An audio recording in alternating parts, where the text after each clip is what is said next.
Where you been? Where you been all my life? Baby, this is sin. The way you look in that light. It's obvious that I want something from you. Every time it would bring me to life. I could only imagine what it'd be like. Oh, every time. Bienvenidos a la 9ª edición de Enfoque de Negocios. Hoy, en nuestro informe especial, la situación del sector inmobiliario en Tandil, el análisis de José Luis Betelú. El tema del día, management. El decano de la Facultad de Ciencias Económicas de la UNICEN, Alfredo Rebori, nos define el concepto, describe los roles que lo caracterizan. Y en primer plano, dialogamos con Néstor Belver, uno de los apellidos pioneros en la fabricación artesanal de cuchillos en nuestra ciudad. Comenzamos así.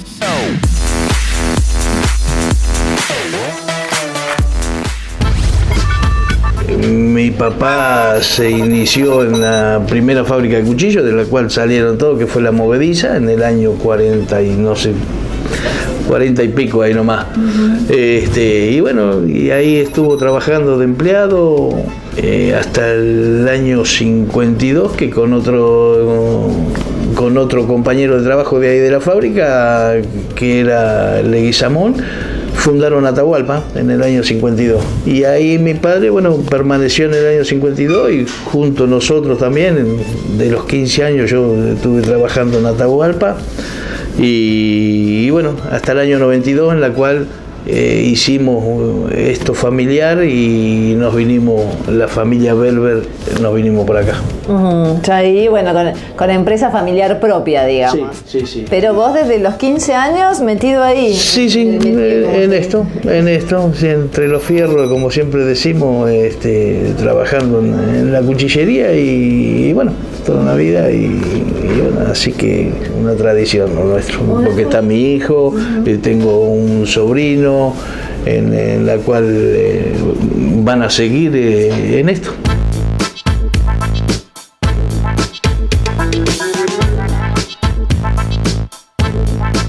Además, en la fabricación de los cuchillos que son muy reconocidos, ¿no? Los cuchillos tandilenses. Sí. Esto muchas veces no se dice, pero realmente, ¿no?, es una industria muy reconocida en todos lados. La tradición de la cuchillería es muy parecida a la de los salamines. Es muy parecida. Hasta en un momento estuvimos reunidos y eso para hacer lo que ahora hacen los productos artesanales que hacen. Nosotros queríamos hacer con la cuchillería en ese momento, de que para tener la marca Tandil tendrían que tener una base de productos de Tandil. Como estándares de calidad, digamos. Claro, tener un estándar de calidad de que estos cuchillos se hacen así y llevan Tandil porque se hacen de esta forma. Pero no pudimos y bueno, y ahora hay muchas. Ya vemos 4 forjadores, 4 fábricas que forjan, que de hecho está Atahualpa, Juca, Solfer y Belver, bueno, que forjamos el cuchillo, forjamos el acero. Antiguamente la base de forja del acero, el cuchillo salía de la hoja de elástico, de camiones, camioneta, y bueno, se forjaba en el sentido de que todo a golpe se iba haciendo viga larga, la hoja de elástico, y bueno, y de ahí se iba cortando en los pedazos según la medida del cuchillo que nosotros necesitáramos. Bueno, ahora ya se va especializando un poco, vamos con los tiempos. Eso llevaba mucho tiempo forjar una hoja de elástico. Bueno, ahora se compra acero nuevo y ya se va cortando según la medida, en los aceros de las medidas que necesitamos, y ese es lo que nosotros le decimos la forja, y es donde es el verdadero cuchillo de Tandil. Ahora hay muchas fábricas, y debe haber 20 fábricas o 20 talleres. Aparte de nosotros 4, creo que hay 2 o 3 más. Después hay muchos talleres en la cual hacen de fleje, hacen cuchillos de fleje, que también si lo hacen con acero bueno. A mí siempre un gaucho que venía a comprarnos a nosotros siempre nos decía: para mí no hay cuchillo malo, hay que saber afilarlo. En el próximo bloque compartimos el informe especial sobre el sector inmobiliario en Tandil y seguimos descubriendo junto a Néstor Belver el proceso de fabricación de la cuchillería artesanal en acero forjado.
Es una relación muy familiar, directamente muy familiar. Acá no somos un número. Yo soy Daniel Bocadelli para ellos. No soy el 325, como todos los bancos privados. Si sos trabajador independiente, accede a un crédito a medida, solo con DNI y un año de antigüedad en tu oficio o actividad. Vos también podés crecer. Ingresá a www.provinciamicroempresas.com o llamanos al 0800-777-7663. Si vos crees en tu negocio, nosotros creemos en vos.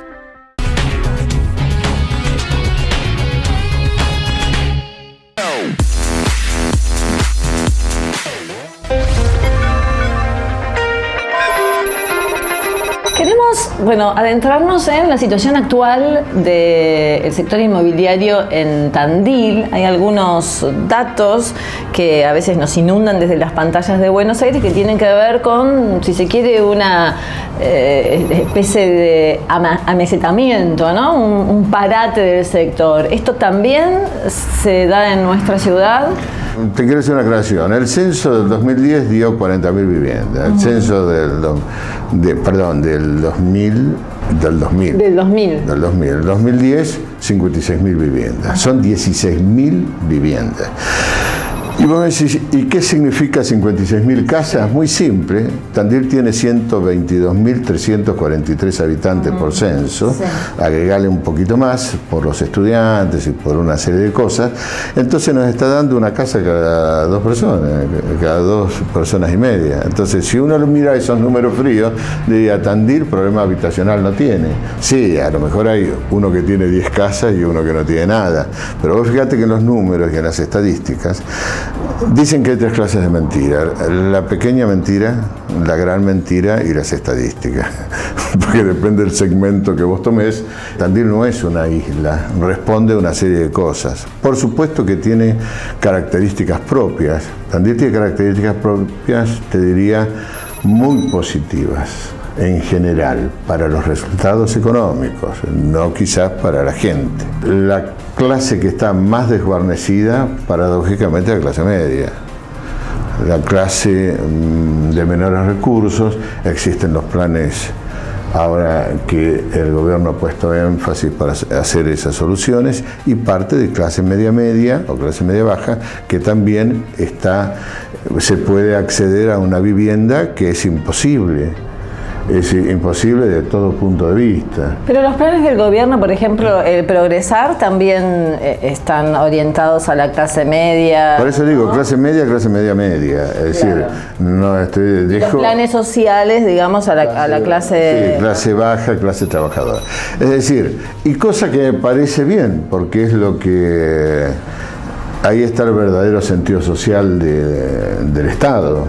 Es decir, es crear un equilibrio y crear realmente una justicia o una protección sobre los puntos básicos al cual tiene que dedicarse, ¿no? Es decir, evidentemente. Tandil tiene un grave problema de usurpaciones también, ¿eh? Es una cosa donde todos los sectores miran para otro lado.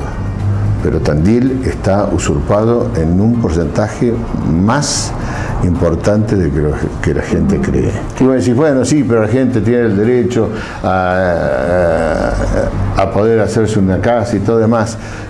Lo que pasa es que ese derecho se colisiona con un derecho constitucional, que es el derecho a la propiedad. Pero no podés poner énfasis en defender una usurpación porque le estás quitando, en cierta medida, le estás quitando seguridad jurídica.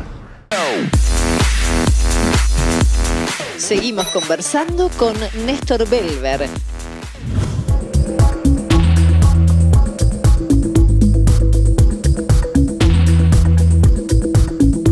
¿Cuál sería, vos que estás hace tantos años en esta actividad, cuál sería la definición de un buen cuchillo?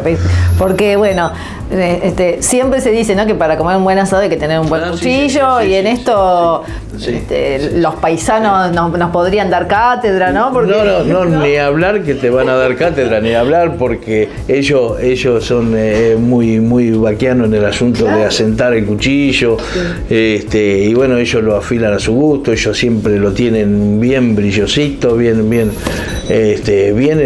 como para salir cortando. Y van al asado con su cuchillo, ¿no? Eso es como una regla. Infaltable, es ley, eso es ley. ¿Cuál sería la definición de un buen cuchillo? Digamos, ¿qué aspectos ustedes tienen en cuenta? ¿Qué cuidados, no? Claro, no, todo va en el acero. Ajá, todo en la calidad del acero y la forma, bueno, esto de forjar. Un acero, cuando más se lo golpea y más comprimido está, más dureza toma, porque las partículas del acero se van juntando, y bueno, y eso requiere mucha más dureza, y después eso también se le da con todo el tratamiento térmico, el templado, un revenido, todo un proceso en la cual se va dando con todo a partir de que empieza el cuchillo hasta que termina. Tienen muchas calentadas, y al calentarle se va perdiendo el carbono, que es lo que le hace mantener mucho el filo. Nosotros en sí, la función nuestra es la fabricación de la hoja. Sí hacemos encabado, porque tenemos clientes en comercio, pero la función nuestra es la fabricación de la hoja. Normalmente se hacen unas 3.000 hojas mensuales, más o menos. Hay 2.000 y pico, 3.000, hay veces que por ahí se hace un poquito más producción, un poquito menos, según también la cantidad de pedidos de hojas, si hay muchas hojas grandes, si hace menos, si hay hojas chicas. Nosotros hacemos hojas de 8 centímetros de hoja hasta 35, 40 centímetros de largo de hoja. Hacemos toda la variedad, y bueno, eso requiere su tiempo. Una hoja grande lleva... ¿Cuánto tiempo más o menos? Y lleva más, porque nosotros hacemos todo a mano, se afila a mano, que es lo más difícil de que pueda llegar. Acá en la cuchillería hay dos cosas que son fundamentales. Una son el martinetero, que es el que maneja y el que va estirando el acero y lo va golpeando y todo eso, y después el que trabaja en el afilado, que es el que son dos tareas básicas en la cuchillería. Dos roles importantes. Sí, importantísimos, porque se necesita mucho tiempo mucho tiempo para ser un afilador o un martinetero. ¿Es Belver, sinónimo de tradición y pasión por la cuchillería? ¿Te gusta? Sí. Esa sería la descripción perfecta. Muchas gracias. Un gusto.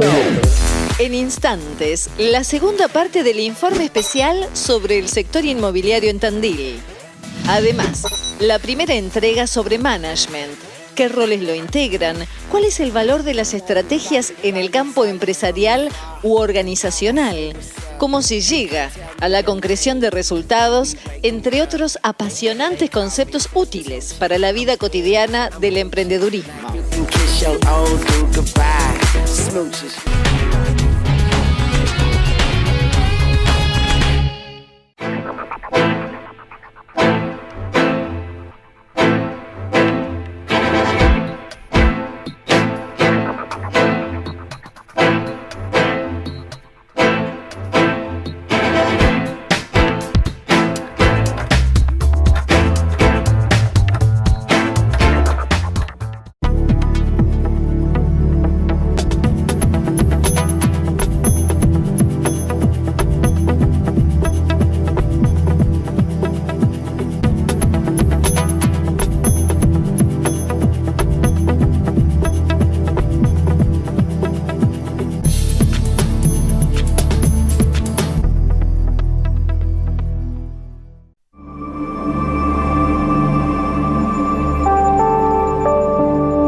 Yo lo que aprecio de ser clienta del Banco Provincia es ayudarme a volver al sistema. Estoy feliz porque puedo hacer lo que a mí me gusta. Si sos trabajador independiente, accede a un crédito a medida, solo con DNI y un año de antigüedad en tu oficio o actividad. Vos también podés crecer. Ingresá a www.provinciamicroempresas.com o llamanos al 0800-777-7663. Si vos crees en tu negocio, nosotros creemos en vos.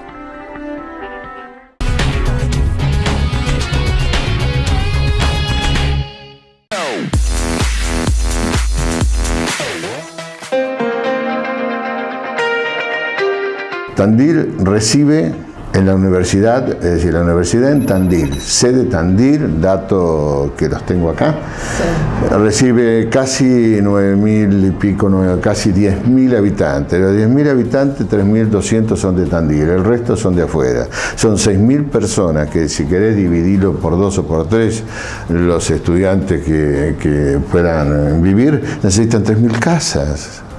Es decir, eso también crea una distorsión de los valores locativos. Pero vos fíjate que son 6.000 personas que vienen y que ojalá vengan. ¿Saben cuánto dejan la universidad en Tandil en la parte, que este es un dato que creo que normalmente no se dice y es muy positivo? A fin de año más o menos se ha estimado 600 millones de pesos, lo que dejan los estudiantes, más la gente, más los profesores, más los empleados, todo demás. La universidad genera 600 millones de pesos anuales. Anuales, que dejan en Tandil. Sí. Así que dejan, no es que se da al municipio. Ahora, fíjense una cosa, qué cosa curiosa y qué cosa positiva. El censo, es decir, el presupuesto de la universidad es de 400 y pico millones. Aparte, y el presupuesto de Tandil es de 430 millones. Es decir, ¿qué quiero significar con esto? Que en Tandil entra mucha plata fresca de afuera, contarle los sueldos de los docentes, de los empleados públicos, de toda una serie de cosas. Eso hace, por ejemplo, que el valor locativo sea alto en Tandil, sea muy alto, y se perjudica el tandilero, porque el que se separa, el que recién se casa, el que quiere estar en pareja, tiene que competir con 3 estudiantes en una casa, donde al padre le conviene pagar 800 pesos por mes. Así que, ¿hace falta casa en Tandil? Sí, señor, hacen falta en casa de Tandil.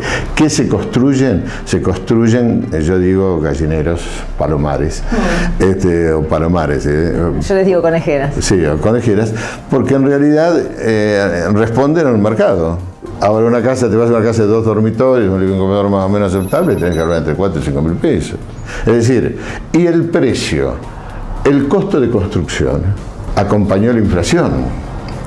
Entonces, necesariamente hay un desfasaje. ¿Cuál es el fenómeno negativo de la construcción? Que pagan los materiales en pesos, la obra en pesos, aportes patronales en pesos, todo en pesos, y después dicen, bueno, vamos a venderlo. ¿Cuánto pedís? $50.000. ¿Cómo si te costó en pesos todo? ¿Por qué esa tendencia, digamos, que yo creo que no se registra tanto en otros lugares, de que nuestra vida pase por el dólar, digamos, y que el dólar rija todas estas operaciones, siendo que vivimos en un lugar, como decís vos, que nuestra moneda es el peso? Nuestra moneda es el peso, la frase sería, sí, nuestra moneda es el peso y nuestra seguridad son los dólares. Entonces, si vos tenés... Bueno, para un sector de seguridad. Para el sector, pero vos ves que hay gente que gana y le sobran 500 pesos y va y compra en dólares. ¿Por qué? ¿Y qué hago? ¿Y qué hago? Me agarra una devaluación de un 30% de enero y si tenía 10.000 pesos me quedaron 6. Como esa historia de eterna desconfianza del argentino, basada, por supuesto, en... Sí. No vamos a hacer historicismo porque no terminamos más. José Luis, mil gracias. No, al contrario, estoy a disposición de ustedes. Gracias. Ahora sí, el doctor Alfredo Rebori nos ayuda a comprender el concepto de management. Era un gustazo, Alfredo, estar acá en la Casa de Ciencias Económicas y para adentrarnos en el mundo del management. Primero me gustaría que hagamos una definición, ¿no? Que podamos entender todos de qué significa justamente management. Antes que dar una definición, yo haría una distinción sobre roles que son diferentes y que a veces se confunden unos con otros, ¿no? Vos, cuando entras en el mundo empresarial y organizacional, vas a encontrar, cuando hablamos de management, de 3 roles diferenciados. Uno es el propietario de la empresa, digamos, que vendría a ser, bueno, el accionista de una sociedad anónima o el dueño de una pyme. Uh-huh. Otro rol es el de empresario y otro rol es el de gerente o manager, digamos. El empresario en realidad es el que tiene el rol de absorber incertidumbre, ¿no? Estimar el futuro, proyectar la empresa, en qué mercado quiere trabajar, con qué tipo de tecnología, con qué tipo de productos. Eso es lo que normalmente llamamos el campo de la estrategia empresarial o estrategia organizacional.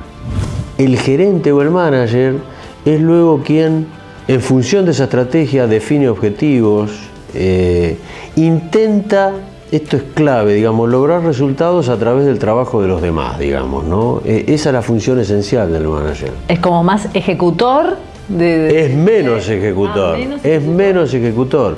Justamente lo que tiene que hacer es dirigir al grupo de trabajo, motivarlo, controlarlo en términos de resultados o de actividades que tienen que desarrollar, y en realidad su éxito o su fracaso, si lo queremos poner en estos términos, depende de lo que los demás hagan. Claro. Esto no quita que uno, cuando va a una empresa, por eso son, te digo, roles diferenciados. Cuando uno va a una empresa, sobre todo si una empresa, una pyme, va a encontrar que hay empresarios y hay gerentes que ejecutan cosas. ¿Sí? En la misma persona encontramos todos los roles indiferenciados, digamos. Los roles existen, digamos. Yo digo, un ejemplo muy sencillo. El dueño del almacén de la esquina de mi casa define qué productos va a vender, a qué precio los va a vender, a quiénes, a qué tipo de clientes va a apuntar, pero también compra y también cobra y también vende. Y hace el cartelito en la pizarra. Exactamente. Entonces, y además es el dueño del negocio. Entonces, es propietario, es empresario y es gerente. Y hasta te diría que es trabajador. Cuando la empresa se empieza a complejizar, ya estamos hablando de una empresa mediana, digamos, en la cual hay, digamos, más de 20 o 30 trabajadores, hasta 200 o 300 trabajadores, estaríamos en la noción de una empresa mediana. Ya estos roles se empiezan a diferenciar, porque el dueño no puede hacer todo. Y si nos vamos finalmente a la gran corporación, ¿no? Uno piensa en Arcor, voy a dar nombres sin dar una serie de propaganda. Una gran empresa nacional globalizada, digamos, como es Arcor o Techin, o bueno, las multinacionales como Apple o Microsoft, uno va a encontrar gran diferenciación. Va a encontrar que los accionistas están interesados fundamentalmente en obtener ganancias, pero van a delegar en un equipo profesional que represente sus intereses la definición de la estrategia. Y a su vez este equipo profesional va a delegar en un conjunto de gerentes profesionales la implementación de la estrategia. ¿Sí? Y después tenemos los trabajadores. Ahí tenemos todo absolutamente diferenciado. Pero sí lo que es común o necesario es que estén esos roles siempre, digamos. Yo diría la productividad y la rentabilidad de la empresa va a estar muy dependiente de con qué grado de eficiencia se cumplen esos roles. También si uno quisiera estilizar y decir, a ver, ¿cómo los diferencio? El empresario hace la estrategia y el manager busca la eficiencia, digamos, de esa estrategia. Y en la medida que los cumplamos profesionalmente y de acuerdo a las técnicas que están vigentes, probablemente nuestra posibilidad de ser más rentables, más productivos, más eficientes van a ser mayores, más competitivos. Esta fue la 9ª edición de Enfoque de Negocios. Si querés volver a ver alguna de las entrevistas de este programa, tenés varias opciones. La repetición los días sábados a las 20 por este mismo canal, ingresando a nuestra web www.enfoquedenegocios.com.ar, o también nos encontrás en Facebook como Enfoque de Negocios. Nos despedimos hasta la próxima semana. Muchísimas gracias.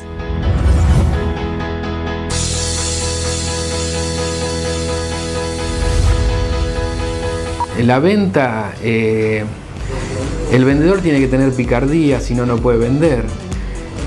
Mucha gente confunde picardía con mentir. Bueno, la fábrica Cerámica Blanca surge de cuando Cerámica Tandil cierra, por decirlo de alguna forma. La tecnología genera cada vez más tecnología, más cambios, y quizás lo que, digamos, eso tiene que ser acompañado socialmente. Obviamente las empresas tienen que aceptar.